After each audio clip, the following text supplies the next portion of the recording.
Hey guys, thanks for joining me for today's video. It is going to be a little bit longer than my recent videos have been, but that's largely because instead of doing one fancy, elaborate piece, I'm going to be doing two simple pieces. They won't be quite as fast as the bigger pieces I've been doing have been, but I think you'll be able to watch a little bit more of my process. They're going to be sketches, and today I want to talk about some sketching kind of things. I want to talk about thumbnails, I want to talk about sketching process, sketching habits, and some other stuff. So before we start, this week has been amazing.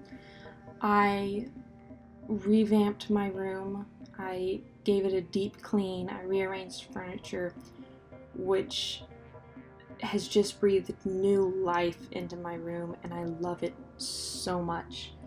I now feel like I have a proper office space, and it's very cool. So that's been a big part of my week, and largely why this week's YouTube video is sketches instead of a full piece. I haven't really had time to do a full piece this week. So for this week's video, I want to talk about sketching, since that's what we'll be watching, we'll be watching a lot of sketching. I have not always been the best about developing good sketching habits. I like my sketches to look good, and I don't loosen up enough during my sketches. I think a lot of that has to do with the fact that I don't thumbnail normally, but I'm trying to improve that and trying to make that a part of my sketching and a habit that I go to naturally. So my sketchbooks tend to be pretty tight almost, and they tend to have a lot of floating heads, which gets so boring, and I just feel so stagnant as an artist when all I'm drawing is people from the waist up. And I know it's bad for me as an artist, and I know it prevents me from growing properly as an artist. So this week, what I've been doing is I have been trying, amidst all the cleaning chaos, to do a environmental or scene illustration kind of sketch in the morning and one in the evening. And I definitely feel like I'm loosening up, I'm growing, ideas are coming more naturally to me and coming easier. Before every single one of them, I thumbnail, which I also feel like frees me up a lot, because when I know where the elements are going to go on the composition, it frees up more time, and I'm not worrying about trying to figure out the pieces of the puzzle while also trying to produce the image of the puzzle. So definitely learning the appreciation for thumbnailing. I have friends who love to thumbnail, and I've never been one of those. I have traditionally very much disliked thumbnailing. I felt like it was a waste of time, even though I knew it wasn't a waste of time, which is also a frustrating place to be, to know that the proper way of doing something is indeed the proper way of doing something, even if it's the longer way of doing something. I tricked myself into thinking that it was the more frustrating way of doing things to go ahead and thumbnail because it took longer, but actually it frees up more time because you know what you're doing. When I've been working on these sketches every day, I've noticed that when I'm having trouble figuring out how something is supposed to look and what shape it's supposed to be and where it's supposed to fall in the composition, if I go back and look at my thumbnail, I can see, okay, well, the shoulder of this character is halfway up around the midsection of the piece, so then I can use that as a guideline. It's a sort of informal way of measuring and placement, and it's helped me so much, and I'm definitely learning to appreciate and to love thumbnailing. So that's very cool, and now I highly recommend thumbnailing. I had to do thumbnailing during school, but I just never enjoyed it.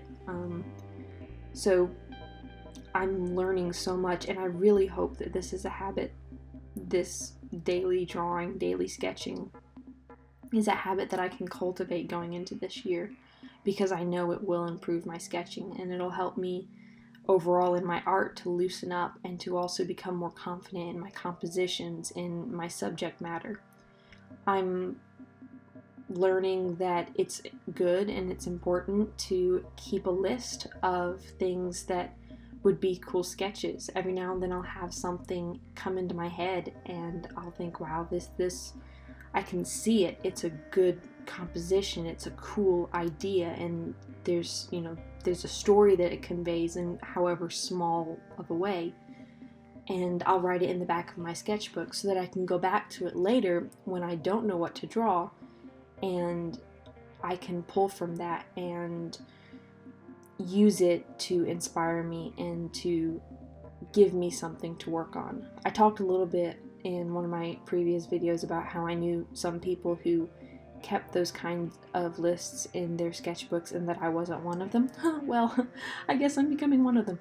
So I do recommend that. It's a very fun way. You may never draw anything off of your list, but you'll have it there, and when you don't know what to draw, it's always nice to be able to have a resource to pull from with inspiration and reference on subject matter. So my favorite size for thumbnails is literally about thumbnail size. For these pieces, you'll see in this one I'm working on now a very tiny thumbnail in the left corner of the page of the screen, and it's teeny tiny. It probably is about the size of the tip of my thumb, and they're very good that size so that you can see sort of the composition, sort of the layout, but you don't get bogged down in details. Whenever I sketch, prior to trying to develop this habit, getting bogged down in details and the composition has been a problem, but now I'm feeling much looser, much freer, and I definitely think I'm growing. So developing those sketching habits are something I'm trying to do, and those habits are both thumbnailing and also the daily sketching. I am trying very much in these daily sketches to practice landscapes, scenes. Again, I'm trying to stay away from floating heads because that's been something I've done way too much. I know how to draw a head. I know how to draw a portrait. That's not something I need to practice sketching. But becoming more confident in scenes, in layout, in composition, those are the kinds of things that I do feel like I'm lacking in, but they're also skills that I definitely need as a professional illustrator. So whenever you feel stagnant as an artist, it's always good to identify where you're lacking, where you're falling short, and then make a plan of attack on how you're going to address those issues, what habits you're going to develop, what things you're going to practice to be intentional about learning, about teaching yourself, about growing in your artistic journey and developing your artistic skills. So that's something I'm working on, and I'm having to learn how to be deliberate about that. I've definitely in the past had moments as an artist where I looked at myself and I went, I'm not growing. I feel stagnant. This is frustrating. I don't like it. I need to grow. What do I need to do to grow? And sometimes I have to overcome my natural laziness and just go, yeah, no, this might not be fun. This might not be easy, but I got to practice some things that I really don't like drawing. Over my last semester in my master's degree, I did an independent study type of course with my program director, and he let me pick the subject matter and the materials, and I said, I want to draw landscapes in my style, in a very comic illustration driven style. And that's what he wanted. He wanted me to develop my style. But I wanted to draw landscapes because I recognized that this is something that I'm not good at, I'm not comfortable at. And so I would do sketches, and I would also, after 4 sketches, I would pick one of them to develop into a finished piece. Those first sketches, almost all of the sketches I did for that class, I just felt like I was pulling teeth. It was just so hard to come up with an environment that I thought was interesting, that I thought would be fun to draw, but that also felt cool and worked, because I just had almost no experience drawing landscapes. I wasn't good at it because I wasn't practiced at it. But at the end of that semester, at the end of that course, I was not only comfortable drawing landscapes, I enjoyed them, and I decided, hey, I want to do more of this because this is fun and it's something other than the norm of what I draw. And so that's sort of something that's carried over into this daily sketching. Is I'll put characters in there, I'll put elements such as castles and animals and characters, but it's mainly landscape focused. This piece I'm working on in the video now is an interior, which is something that I very much need to tackle. I need to become more comfortable and develop my skills drawing interiors, and so that's something that I want to work on and that I'm going to work on. Normally it's very difficult for me to think in 3 dimensions and develop an interesting interior.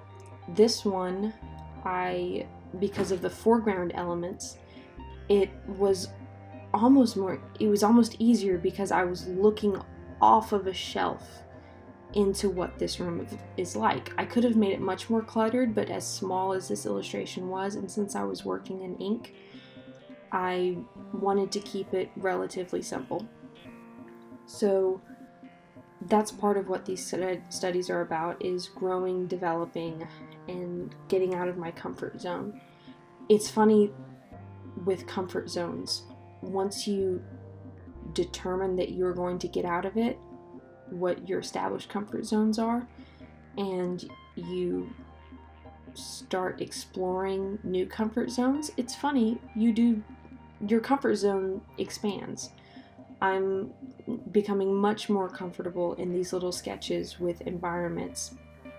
I do draw a lot of trees and a lot of forests, and I should probably branch out into architecture, which, if you look at my sketches, any architecture that's in the middle is all very messy and scribbled, but I'll work on that. So that's something I've been working on. I've also made these into value studies.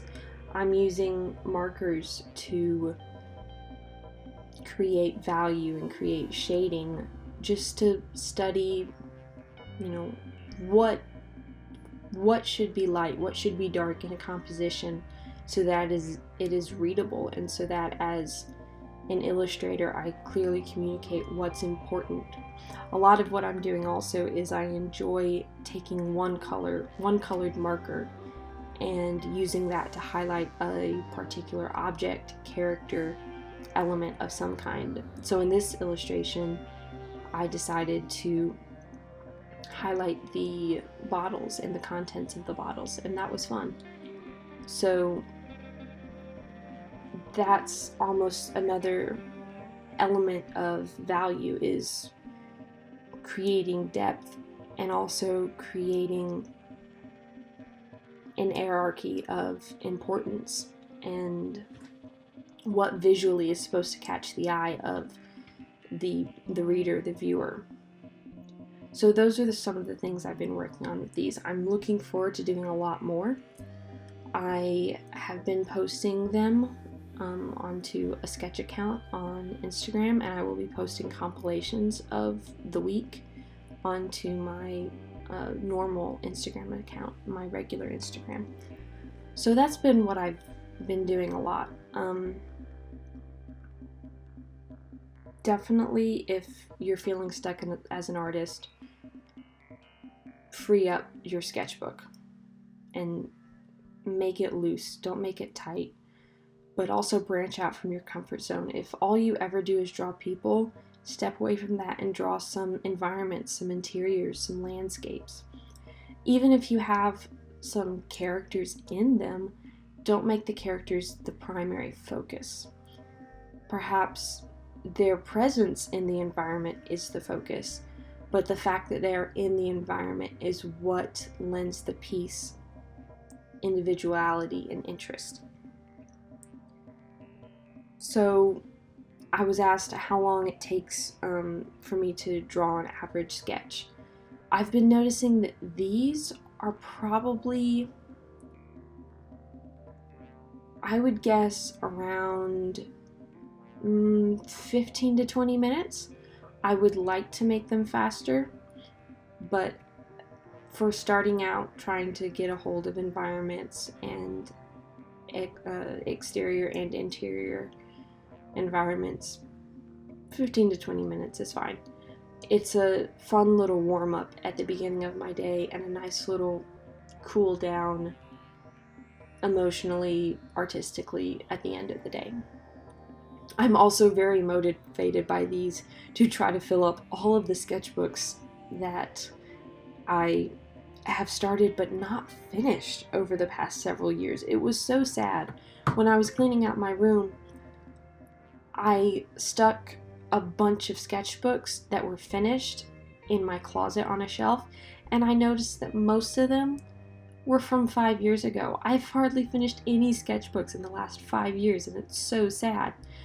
So I'm trying to go through sketchbooks. Well, thanks for watching. Thanks for subscribing. Please like and subscribe. I appreciate every single one of you. And tune in next week for my next Monday video.